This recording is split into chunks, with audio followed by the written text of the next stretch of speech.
पहले ये अंतिम जो किसी ने 2 प्रश्न पूछे कि गुरुजी आप ये कैन उपनिषद में या उपनिषद की जो बात कर रहे हो उसका स्रोत कहाँ है? What is the source of Upanishad?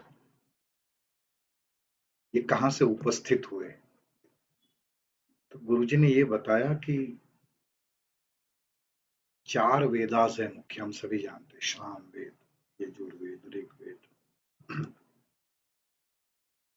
ये 4 प्रकार के जो वेदास हैं वो वेदों के कुछ श्लोक लिए गए और ये उपनिषद वो गुरु और शिष्य के बीच का संवाद है। शिष्य प्रश्न पूछते हैं और गुरु उसका उत्तर देते हैं। ये जो एक वार्तालाप हुआ उसको फिर एक किताब के रूप में लिखा गया जिससे उपनिषद रचे गए।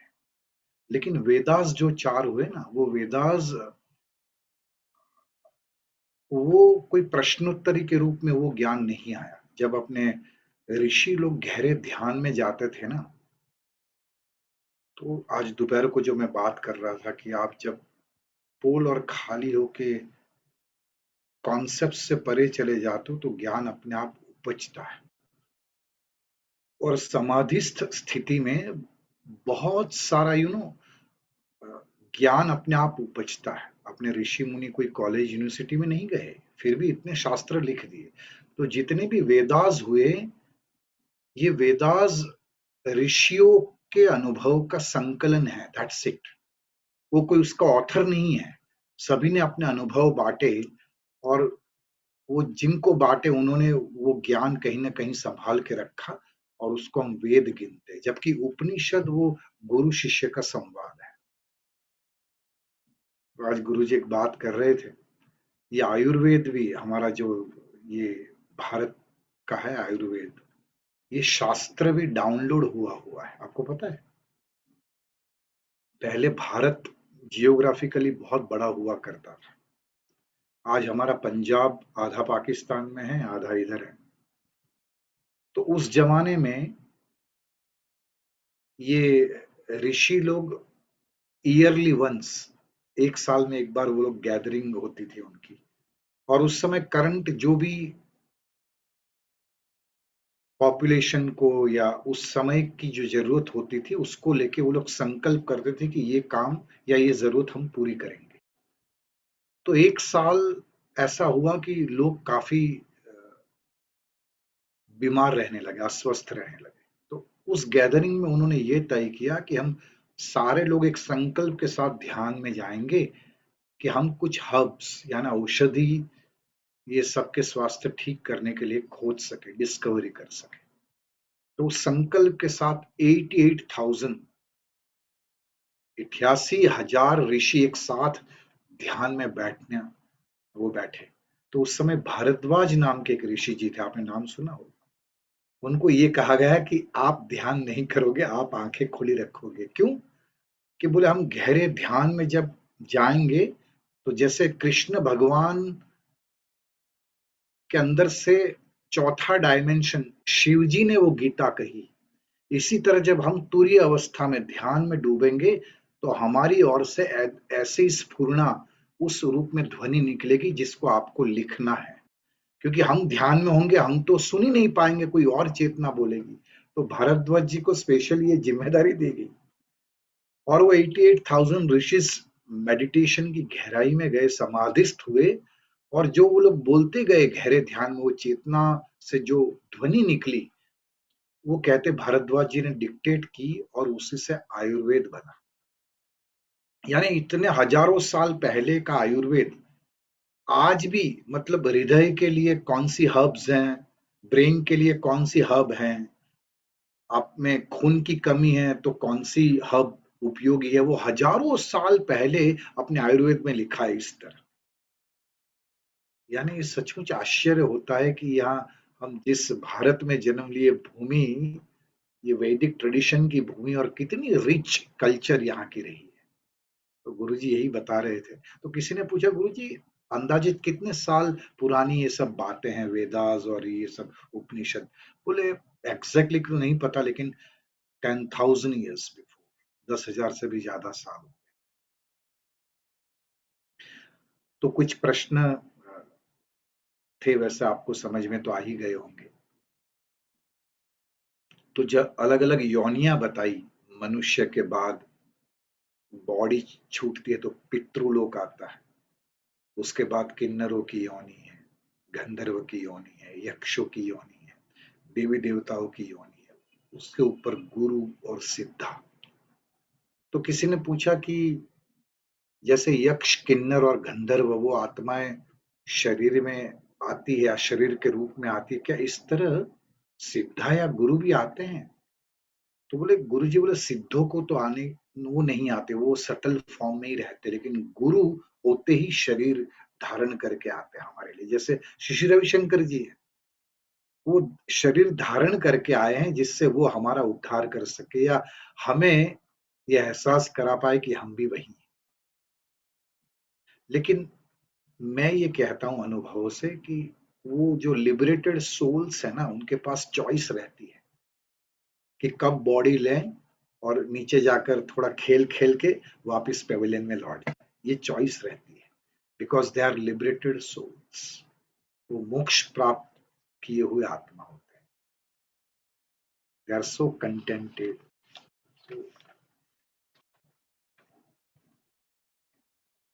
किसी ने पूछा,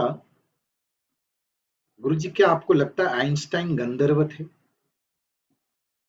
आपको क्या लगता है आइंस्टाइन वापस आएंगे गुरुजी? तो गुरुजी कहते वो पहले बोले किन्नर थे। किन्नर यानी जो सामाजिक सेवा में, सामाजिक कार्यों में जुड़े हुए लोग होते हैं, या बहुत कोई पॉलिटिकल पोजीशन से धर्म का या समाज का कल्याण करने वाले लोग। तो आइंस्टाइन ने भी जो डिस्कवरी की वो ह्यूमन पॉपुलेशन के लिए एक बूनी है, वरदानी है। करेक्ट। फिर गुरुजी ने बोला कि आइंस्टाइन वापस आएंगे क्या, किसी ने पूछा, तो गुरुजी ने बोला हाँ, ये कंटिन्यूस प्रोसेस है, ये निरंतर होने वाली प्रक्रिया है। वो ऋषि या सिद्ध हो सकते हैं, यानी जब फॉर्म में, यानी ऋषि यानी डिस्कवरी करने वाले, सिद्धा यानी परफेक्टेड सोल्स जो बिनोवेलेंस यानी कल्याण के लिए आते हैं, तो आ भी सकते हैं किसी न किसी फॉर्म में। ऐसा उत्तर दिया। जैसे अभी किसी ने चैट बॉक्स में लिखा, वो एक प्रश्न पूछा गया, गुरुजी आप कहते तो सब कुछ वेल प्लान्ड है, हम तो प्यादे की तरह हैं और चेस दोनों साइड से एक ही सत्ता वो ब्रह्मन खेल रही है, वही चेस, हम तो प्यादे हैं, तो इसमें हमारी चॉइस कहाँ मैटर करती है? तो इसके कई सारे उत्तर हो सकते हैं। जैसे राइट नाउ मैं ये मीटिंग में रहूं या विड्रॉ करूं, ये मेरा चॉइस है।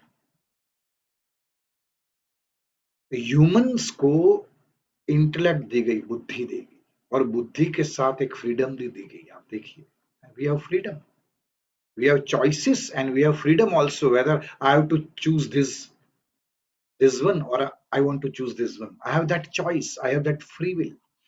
लेकिन मैं एक कॉन्टेक्स्ट में कहूं तो ये फ्री विल की भी एक सीमा है। जैसे मान लो एक रोप के साथ एक गाय को बांध दिया जाए रस्सी से। सपोज 10 मीटर की रस्सी से वो गाय को बांधी गई रोप के साथ, खंबे के साथ, तो क्या होगा? गाय खंबे के पास है तो उठकर उसके पास इतना फ्री विल है कि वो 10 मीटर तक जा सकती है। आप समझ रहे हो? लेकिन 10 से ज्यादा नहीं जा सकती क्योंकि वो रोप बंधा हुआ है खंबे से। तो फ्री विल रहता है, फ्री विल रहता है इतना, लेकिन उसकी भी एक सीमितता है। जैसे कई बार गुरुजी को सुना है ना आपने, बारिश हो रही है बाहर, तो भीगना या ना भीगना ये मेरी चॉइस है। यदि मैं नहीं भीगना चाहता हूं तो रेनकोट या छाता लेके निकलूं, यदि मुझे भीगना है तो मैं ऐसे ही निकल जाऊं। ये मेरा चॉइस है। वो नहीं, आपने सुना होगा कई शिक्षकों के मुख से कि एक कदम आप बढ़ो, 99 स्टेप्स वो गुरु या ईश्वर आपके लिए लेंगे। तो ये एक छोटा सा चॉइस हमारे पास है। इसलिए मैं उस दिन कह रहा था कि हम अक्सर प्रार्थना में क्या मांगते हैं? सद्बुद्धि देना। क्योंकि अल्टीमेट कितना भी हम ज्ञान सुनेंगे, अनुभव करेंगे, लेकिन उस मार्ग पर चलना, कमिटमेंट के साथ रहना, इसके लिए तो बुद्धि डिसीजन लेगी, वही वो चॉइसेस करेगी। इसलिए बुद्धि में सत्व या सत्व ये दोनों बना रहे, ऐसी प्रार्थना हमेशा लोग करते हैं।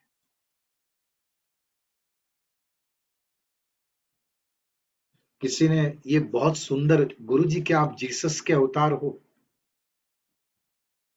तो गुरुजी हंस दिए, भाई मुझे सूली पे मत चढ़ाना फिर। कहने गुरुजी ने इतना बढ़िया उत्तर दिया। गुरुजी ये कह रहे थे कि मुझे कई बार मैं जब डिस्कोर्सेस लेता हूं तो गुरुजी मुझे अलग अलग अवतार के रूप में संबोधित करते हैं। क्या आप कृष्ण के अवतार है? क्या आप राम के अवतार है? तो बोले आप उस ब्राह्मण को किसी एक रूप में देखकर लिमिटेड क्यों करना चाहते हो? जैसे ब्राह्मण इतना वैविध्य से भरा है, पूरी सृष्टि में कितनी वैविध्यता है, और अपने आत्मा में भी कितने अलग अलग स्तर देखे, सारी योनियां देखी। तो आप एक रूप में क्यों उस सत्ता को देखना चाहते हो? ये क्या होगा, आप किसी एक रूप में किसी व्यक्ति को देखते हो तो आप अपनी ही सीमाएं बना रहे हो। कि, कितना सुंदर एक सेंटेंस गुरुजी बोले।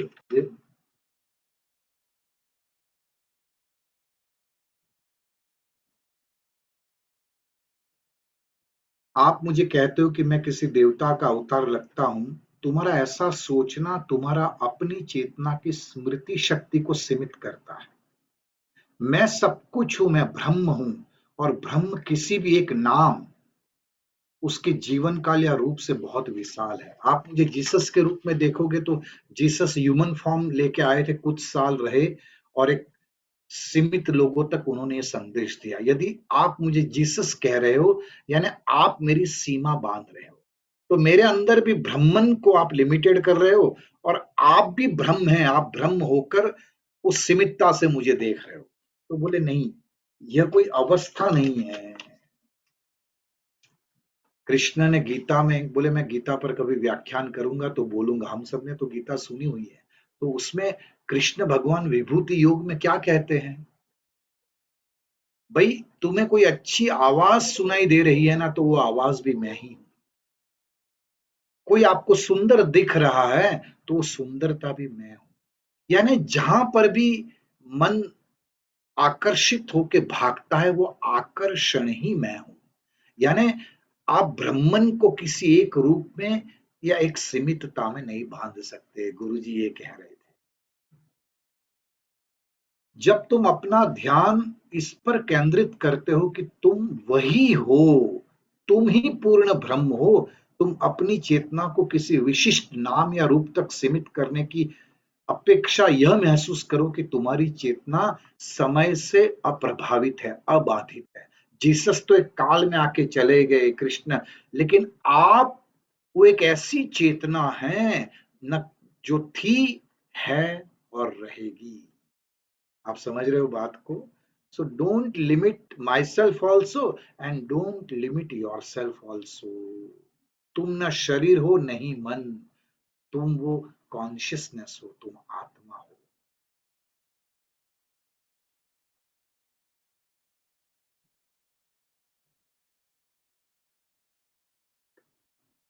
गुरुजी आपने उस दिन बताया था कि भाई इस जन्म में ही जान लो कि मैं ब्राह्मण हूं, उसका अनुभव कर लो, वरना बहुत बड़ा विनाश, मतलब महती विनष्टि, आपका बहुत बड़ा नुकसान होगा। और यदि जान लेते हो, उस तरफ एक कदम बढ़ा लेते हो, तो इससे बड़ी कोई वीरता नहीं है। तो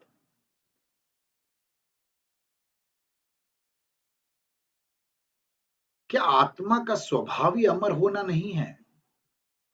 आत्मा का स्वभाव ही अमर होना है, तो हमें जानने की क्यों जरूरत है? हम वीरता का कार्य क्यों करें, जबकि आत्मा का स्वभाव ही अमर होना है? तो बोले गुरुजी ये मुझे परस्पर विरोधात्मक दिखता है। तो गुरुजी ने बहुत सुंदर उत्तर दिया, आत्मा का स्वभाव अमर है, ये सच है। परंतु अपने स्वभाव के प्रति जागरूक होना, सजग होना, ये अमरत्व को पाना है। समझ में आई बात को?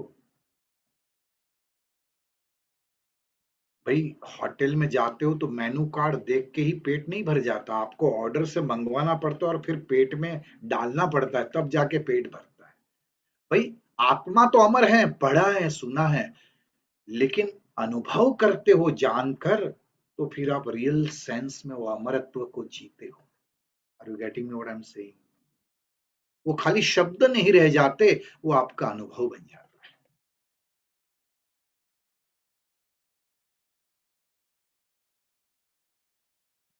ये भी बहुत सुंदर प्रश्न था कि गुरुजी, क्या आप बता सकते हैं कि सबके लिए अनकंडीशनल प्रेम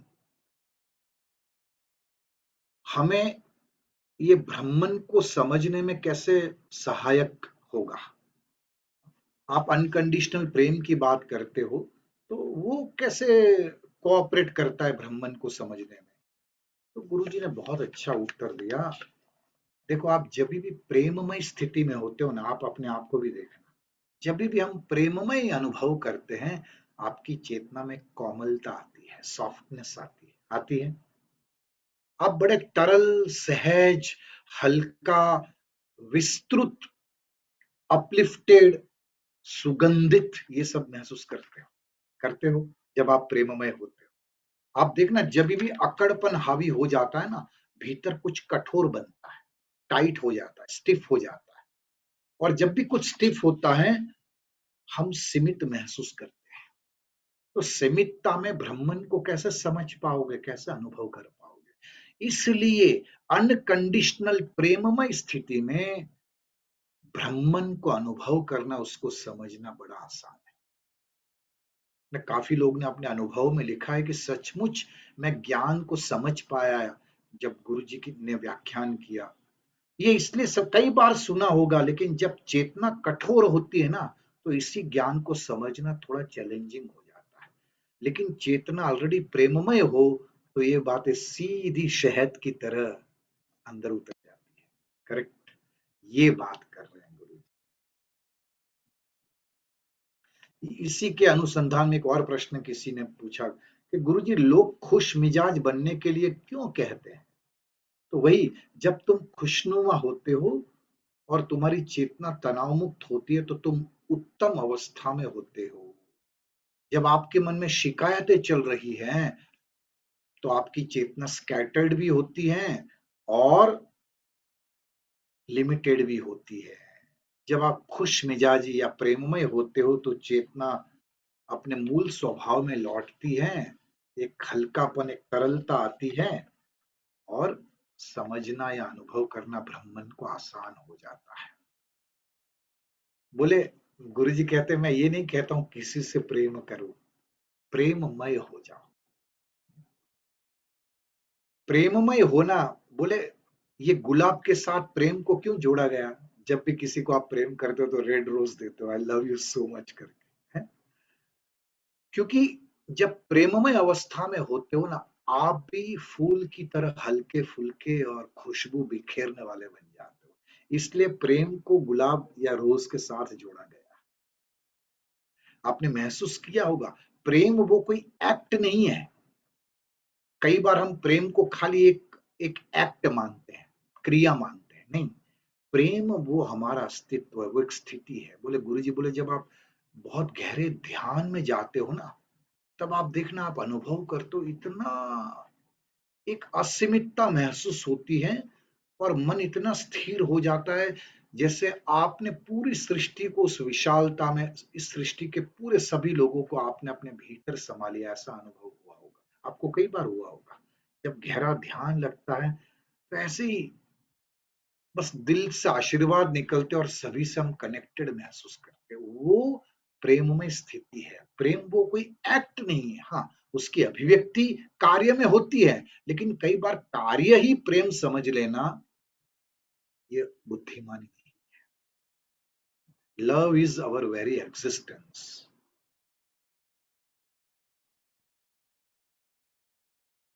बस बाकी तो किसी ने पूछा ये इतनी जटिल संरचना का आधार क्या है कि ब्रह्मन के इतने योनिज हैं, देवी देवताओं के इतने स्वरूप हैं, ये संसार भी विविधता से भरा है, इतनी ये जटिल संरचना क्यों है? तो बोले गुरुजी बस ऐसा है।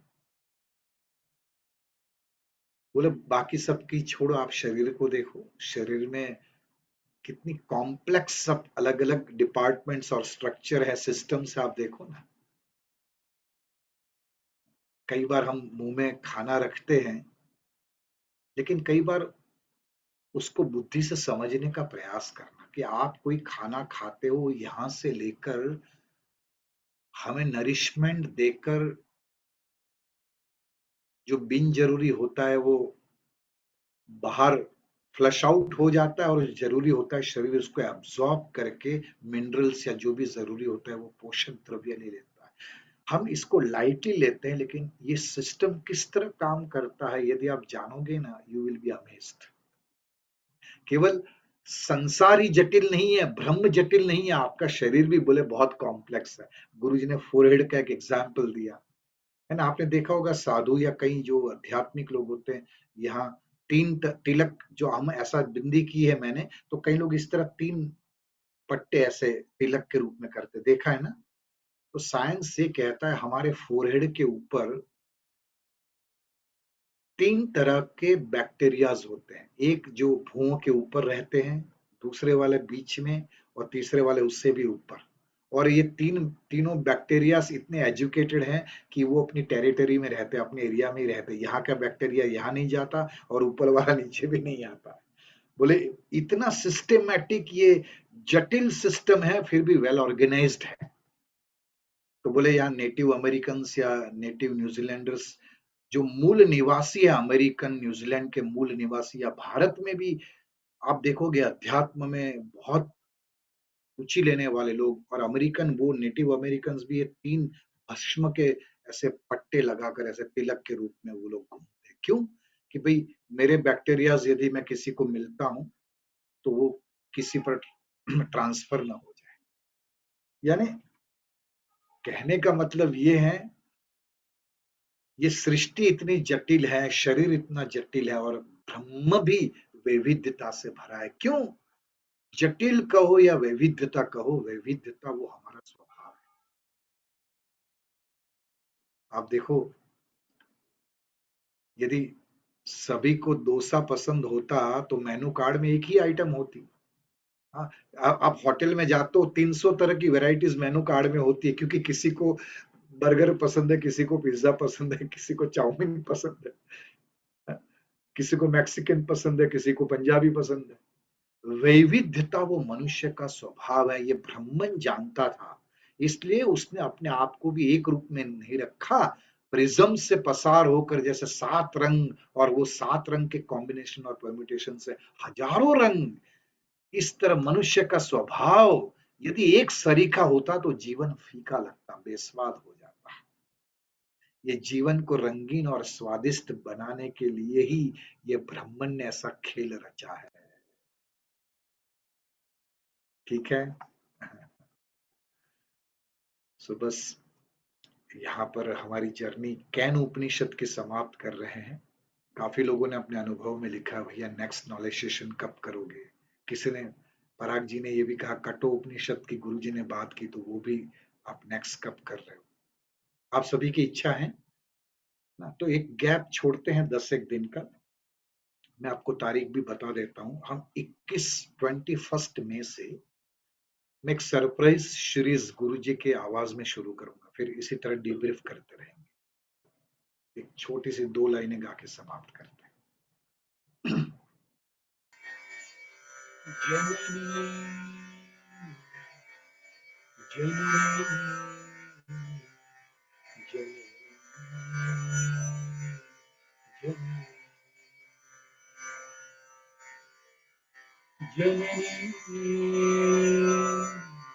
जननी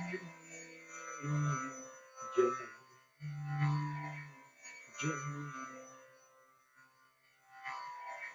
जननी जय जगदम्बा जननी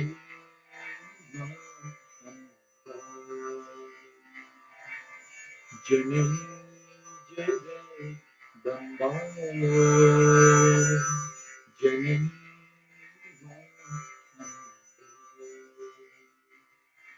जननी जननी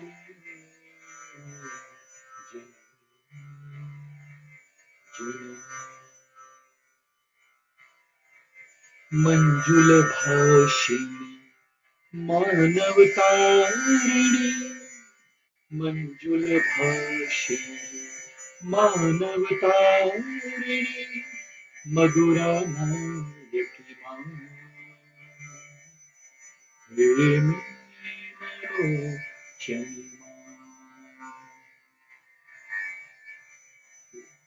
मछली जैसी आंखों वाली मछली 2400 घंटा अपनी आंखें खुली रखती है, जैसे एक माँ अपनी मन की आंखें बच्चों के लिए खुली रखती है।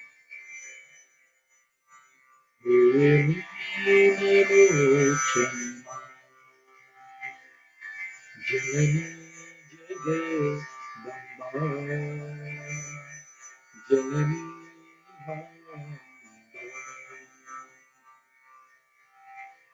नमो शारदा शारदा नमो शारदा माता हे विद्या ज्ञान प्रदायिनी मां श्वेतवसने कमलासने भवभञ्जने मनरञ्जने भवभञ्जने मनरञ्जने अम्बवागेश्वरी माता अम्बवागेश्वरी माता नमो शारदा नमो शारदा नमो शारदा माता जननी जननी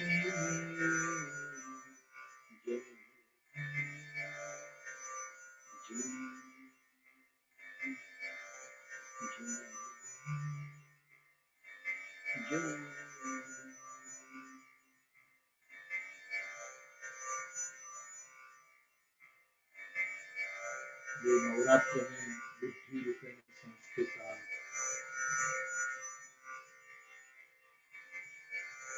अलग अलग माँ के रूप में देवी देवता ब्लेस करते हैं, कहते हैं उनकी वजह से मेरे अंदर बुद्धि है, सौंदर्य है, वाणी है, रूप है, आशीर्वाद, lots of blessings and see you very soon.